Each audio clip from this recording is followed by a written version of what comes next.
Baik, ada beberapa permasalahan ilmiah yang perlu kita tekankan dari awal ini.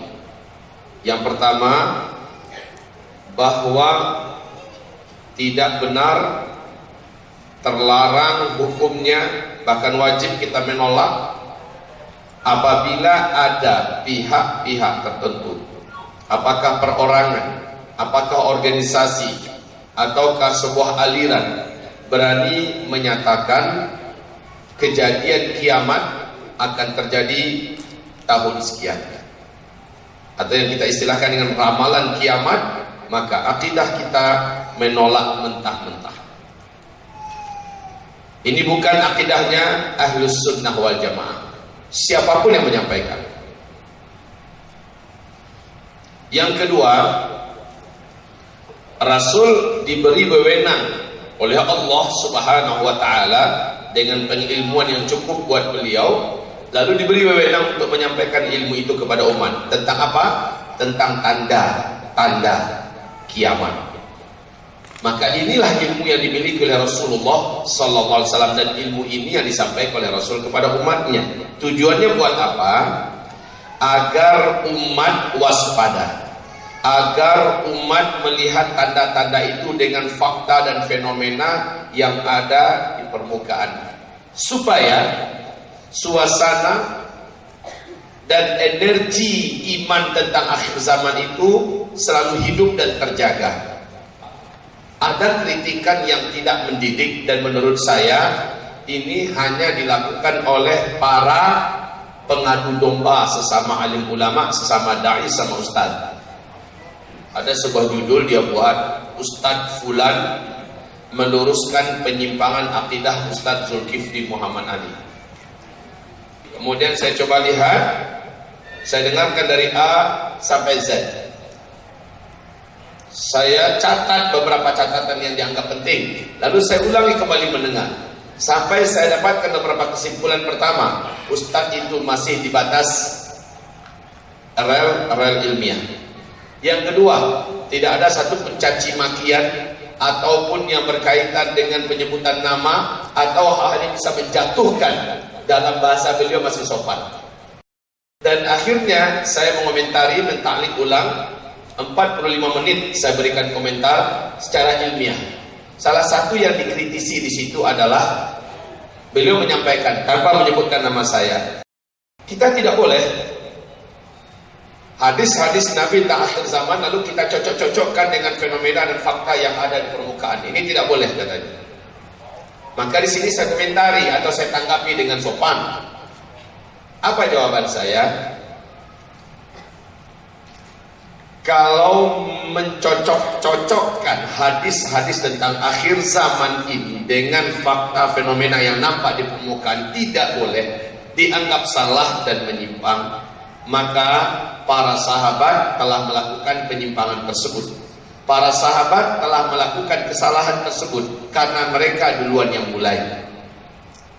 Kalau tidak boleh mencocok-cocokkan hadis-hadis tentang akhir zaman yang ceritakan Rasulullah dengan fakta dan fenomena yang nampak di permukaan, kalau ini adalah salah, kalau ini adalah menyimpang, maka sahabat telah melakukan hal itu duluan.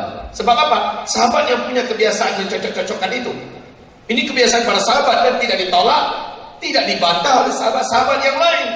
Kalau dianggap para sahabat melakukan hal yang salah dan menyimpang, pasti Allah tidak akan rekomendasikan di surat At-Taubah ayat 100 betapa wajibnya orang Islam sampai hari kiamat mencontoh, meniru, mengikuti para sahabat. Jika sahabat melakukan hal yang menyimpang, yang salah, Allah sudah salah duluan karena Allah memerintahkan agar meniru, mencontoh para sahabat, dan itu mustahil bagi Allah. Artinya sahabat sudah benar yang mereka lakukan.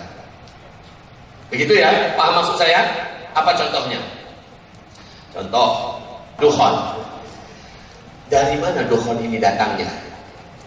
Menurut keyakinan para sahabat, dukhon ini ada hubungannya dengan hantaman asteroid dari ruang angkasa menabrak bumi.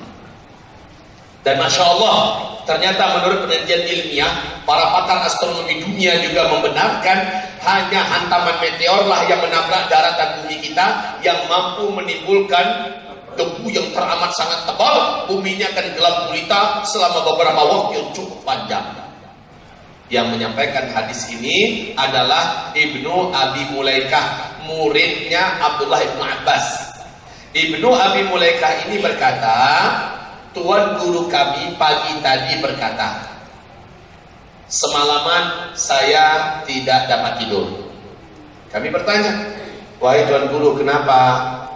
Beliau menjawab, karena sahabat-sahabat kami berkata mereka sudah melihat meteor sudah melesat menuju ke arah bumi. Berarti besok Tuhan dimulai. Coba lihat bagaimana sahabat sekelas Ibnu Abbas mencocokkan fenomena alam yang nampak, yaitu berupa meteor melesat mendekati bumi, dengan kejadian Tuhan. Tuhan itu tanda besar kiamat. Lalu semalaman beliau tidak bisa tidur. Beliau sibuk berzikir, menangis, berdoa, memohon perlindungan dan keselamatan. Istighfar, salat dan salat. Dan hal yang dialami oleh Ibnu Abbas, sahabat-sahabat yang lain juga pada malam yang sama melakukan kesibukan yang panjang di atas sajadah. Hadis ini sanadnya jaid dari Ibnu Jarir. Nah, Ibnu Abbas itu yakin bahwa meteor ini hubungannya dengan Tuhan besok dimulai. Walaupun akhirnya salah, ternyata mereka sudah punya kebiasaan atau memulai kebiasaan mencocok-cocokkan fenomena alam yang ada di permukaan dengan hadis tentang akhir zaman. Dan ini tidak disalahkan, tidak dibantah oleh para sahabat yang lain. Ini contoh pertama. Tanda besar kiamat yang kedua apa namanya? Lepasnya Dajjal. Nabi itu peringatkan tentang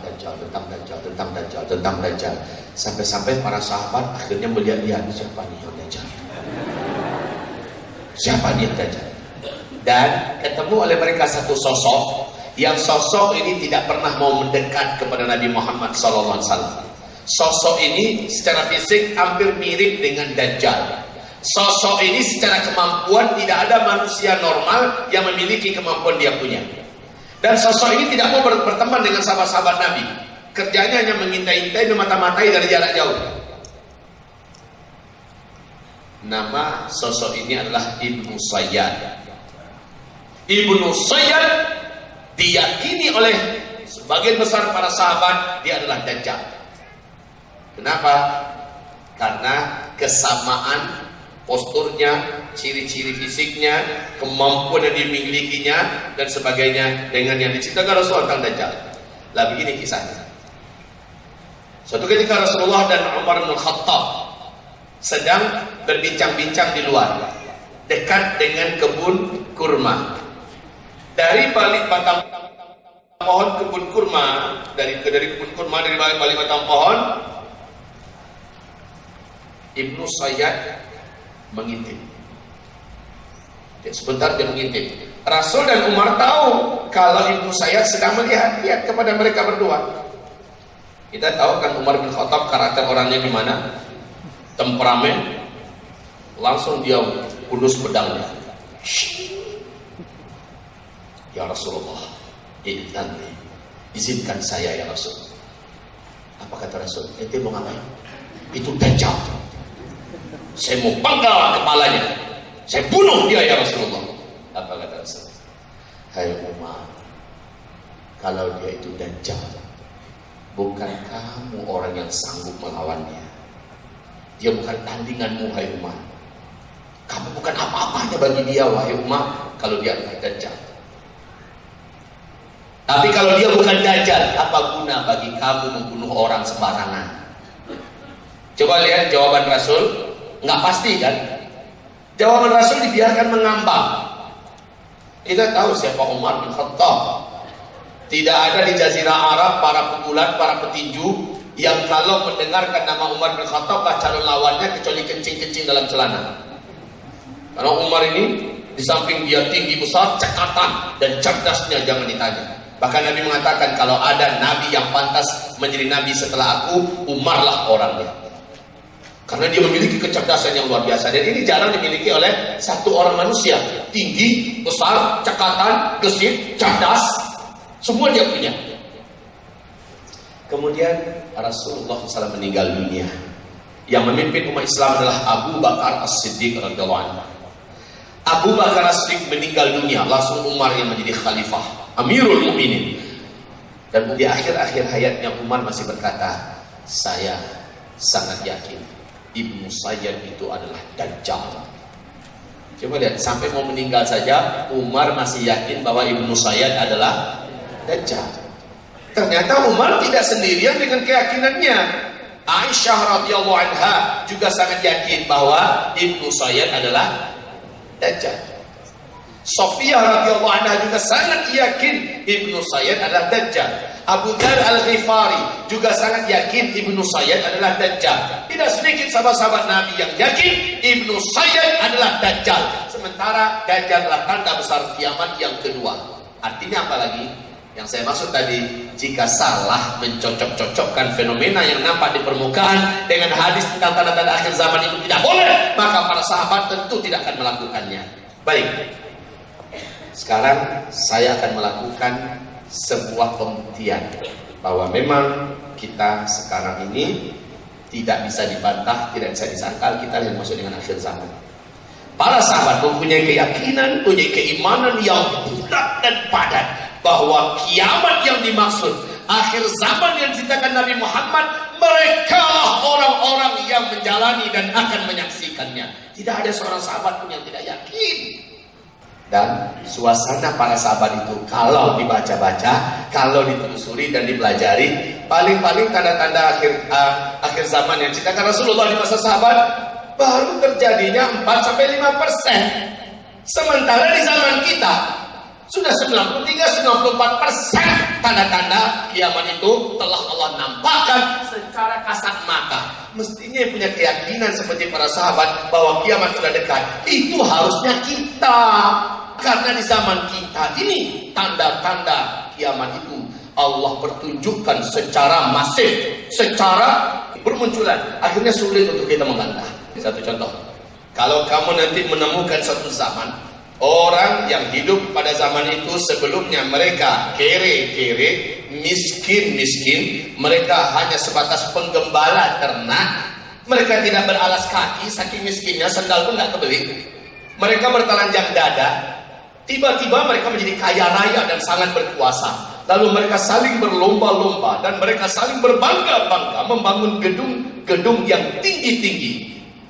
Perhatikan kata Nabi, jika zaman itu sudah kamu temukan, maka jarak masa antara kamu dengan kiamat sudah sangat-sangat dekat.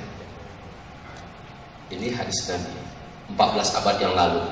Terjadinya cuma di zaman kita. Jazirah Arab, namanya masih Jazirah Arab dulu sebelum minyak bumi ditemukan. Jazirah Arab ini dulunya kaya apa miskin? Negeri yang gersang, tandus, gurun, saharan dan luas, panas. Apa sih bisa diharapkan? Penduduknya cuma pedagang kecil-kecilan. Lalu para peternaknya juga mencoba peternakan di lembah yang masih ada rumput-rumputnya. Miskin habis. Tapi tiba-tiba minyak bumi ditemukan di Jazirah Arab. Dan mereka pun berubah menjadi kaya raya. Dan mereka pecah, mendirikan negara sendiri-sendiri, mengurus kekayaan yang ada dalam bumi mereka. Menjadi 7 negara. Qatar, negara terkaya nomor 1 di dunia, Qatar. Bahrain, Kuwait, Uni Emirat Arab, Arab Saudi, Oman, Yaman. Coba perhatikan ini 7 negara ini negara teluk, seluruhnya aslinya dulu adalah Jazirah Arab. Dan sekarang perhatikan masing-masing negara. Apa yang terjadi di kota-kota besar mereka yang dibangun oleh pemerintahnya? Sedang ada perlombaan yang gila-gilaan mendirikan gedung-gedung tinggi pencakar langit. Coba lihat Mekah. Mekah, perhatikan Mekah. Kerajaan Arab Saudi membangun gedung-gedung yang tinggi di sekitar Masjidil Haram, sehingga Ka'bah kita bagaikan tahi lalat kecil, dikangkangi oleh hotel-hotel yang megah, mewah-mewah, besar-besar, tinggi-tinggi. Grand Zamzam saja yang ada jam terbesar dunia sekarang di sana tingginya lebih 640 meter. Dikelilingi sudah dibangun lagi hotel-hotel dan gedung-gedung yang betul-betul membuat tenggelam Masjidil Haram. Itu baru Mekah. Tahun 2020 direncanakan Mekah menjadi kota termahal nomor 1 di dunia. Dulu mereka kere, miskin, penggembala ternak, tiba-tiba menjadi kaya raya, lalu saling berlomba-lomba dan berbangga-bangga membangun gedung-gedung yang tinggi-tinggi. Jika zaman itu sudah kalian temukan, kata Rasulullah, maka jarak masa antara kalian dengan kiamat sudah sangat-sangat dekat. Oke, bisa dibantah ini tidak? Oke, saya tambahkan lagi satu contoh berikut, dan ini juga tidak bisa dibantah. Pernah terkhayalkankah oleh kita kalau Arab Saudi yang terkenal dengan negeri gurun Sahara, panas, gersang tandus, tiba-tiba dapat tamu tahunan, salju turun membasahi negeri Hijaz, dimulai dari Tabuk sampai ke ibu kota Riyadh, lalu merembes dan sekarang sudah memasuki Mekah. Antara Mekah ke Madinah juga ditimbuni oleh salju. Dan Rasul pernah berkata kepada Muaz, "Hei Muaz, engkau tidak akan menyaksikan kiamat terjadi sampai daerah Tabuk ini dituruni salju," kata Rasulullah. Tabuk 2009 salju pertama turun di Tabuk, kemudian setinggi mata kaki. 2011 sudah sebetis, sekarang sudah 1 meter salju turun di Tabuk, dan bahkan sudah sampai ke Makkah. Ini yang saya katakan tadi, siapa yang masih ragu juga dengan tanda-tanda ini, sawaun alaihim a'antartahum am lam tunzirhum la yu'minun. Sama saja kamu berdakwahi mereka, tidak kamu dakwahi mereka, kamu beritahu mereka, tidak kamu beritahu mereka, sama sekali mereka tidak akan pernah percaya. Habis saya jelaskan ini ya, enggak juga percaya, ya sudahlah, selesai sudah urusan.